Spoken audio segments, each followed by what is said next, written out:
Welcome everyone. Today I'd like to share some of my automotive photography tips with you.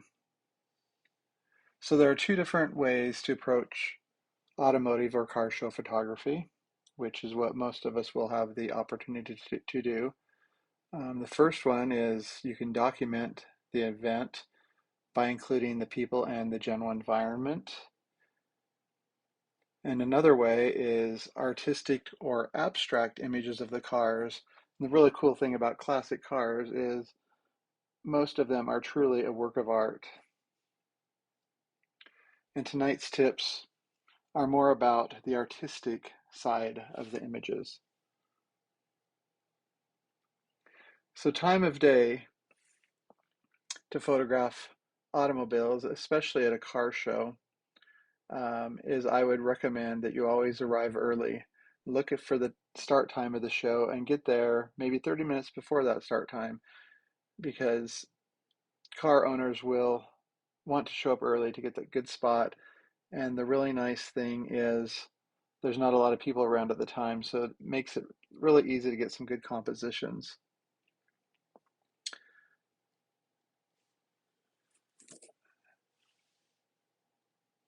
As you can tell, this one was taking rather early in the morning. There's maybe one or two people in the background that I can make out, but it's just a bunch of cool cars there with an interesting composition, which takes us to composition. So normally people will just stand where they are, whatever height they are, 5'11", 5'6", whatever, and take a photo from their own height. But to get photos more interesting, you should try some different things. Get in close, get down low, which is what I did here on this image, just focusing on some of the details here. Leading lines is really good. Look for repetition. Again, details, pay attention to your foreground and your background.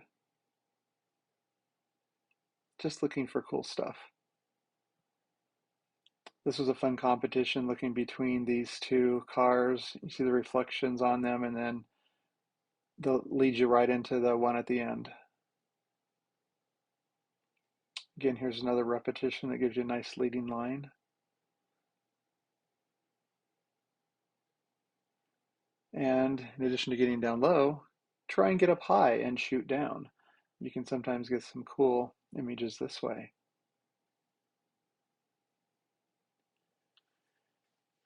And when you're shooting something in the foreground, pay attention to what's in the background. See this image here, we've got some really cool woodies lined up on the shore in the background and this really nice wooden Chris Craft boat in the foreground.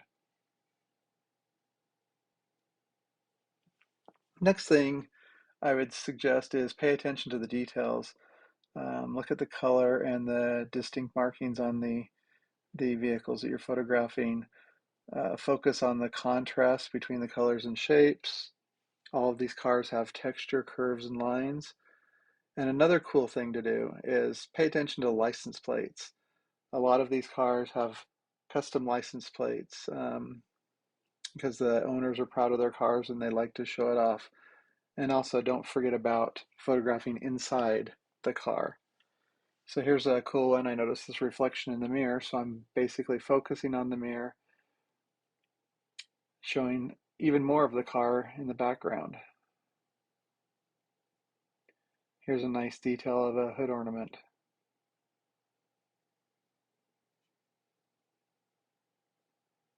This one was a fun one. Just look for details like this where the car owners will put out props, and I also noticed the reflection in the hubcap.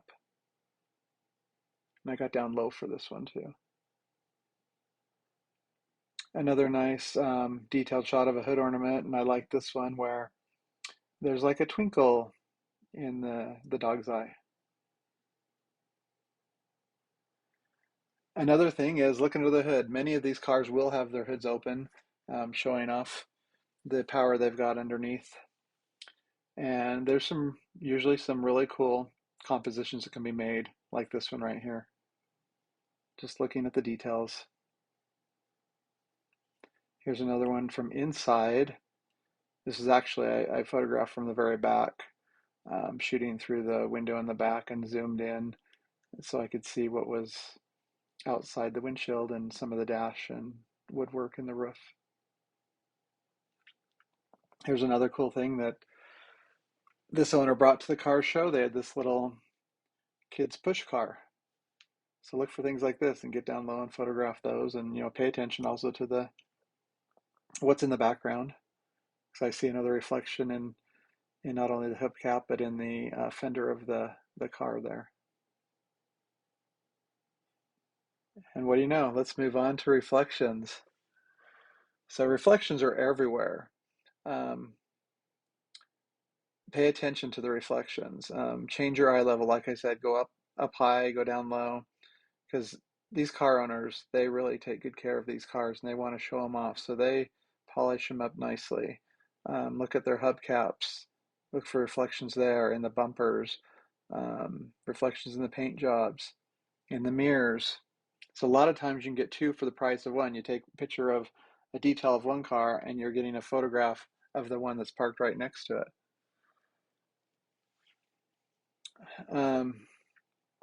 Sometimes if you don't want these reflections, you want to minimize the reflections.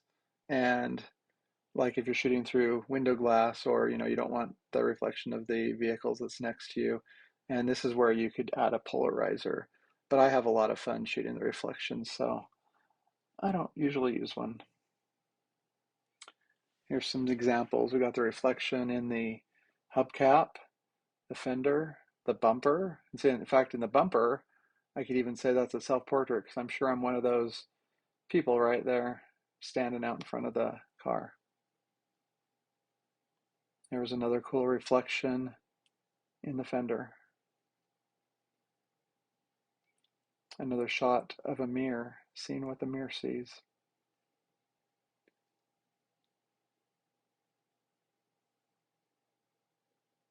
This one was even, this is amazing. That's wood there, and they've got that glossed up so nicely that, you can see the car next to them.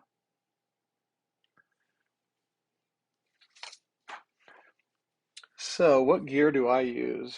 Um, I generally shoot with a full frame camera, and I like to have a wide angle lens and then also a long zoom lens. Um, I have some more fun lenses too that I play around with sometimes, a Lens Baby, and I've got a tripod and flash. Don't usually use those in car show photography, and as I mentioned, the circular polarizer to cut down on reflections and make sure you've got plenty of room on your memory cards and you've charged up batteries.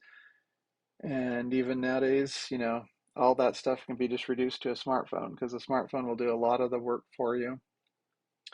It can take care of zooming in and doing all kinds of fun post-processing on your photos as well. So just some more examples of my work. This one right here was shot with a Lens Baby where it blurs out part of the image and just has one area that's tack sharp.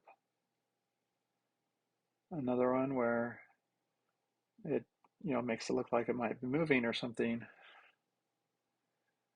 And then this composition, I just like the tire there and the colors and then the reflection of the other car in the hubcap. And like I was saying, look in the windows. A lot of times these dashboards, steering wheels and whatnot, they are gorgeous in these old cars. And there could be a lot of details there. You could even zoom in on some of this stuff and get some cool compositions. Here's another repetition image.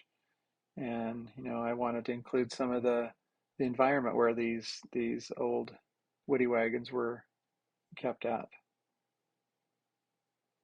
So my post-processing, I usually do everything with just Adobe Lightroom when I process my full frame pictures. If I'm taking them on a smartphone, I will do a lot of the processing right in Google Photos. And there's other apps and things you can use, Snapseed and other things. Um, Sometimes it's fun to take them to extremes, like the vignetting in this image, um, and making them really pop, bringing out the colors more, adding saturation, and you can have a lot of fun with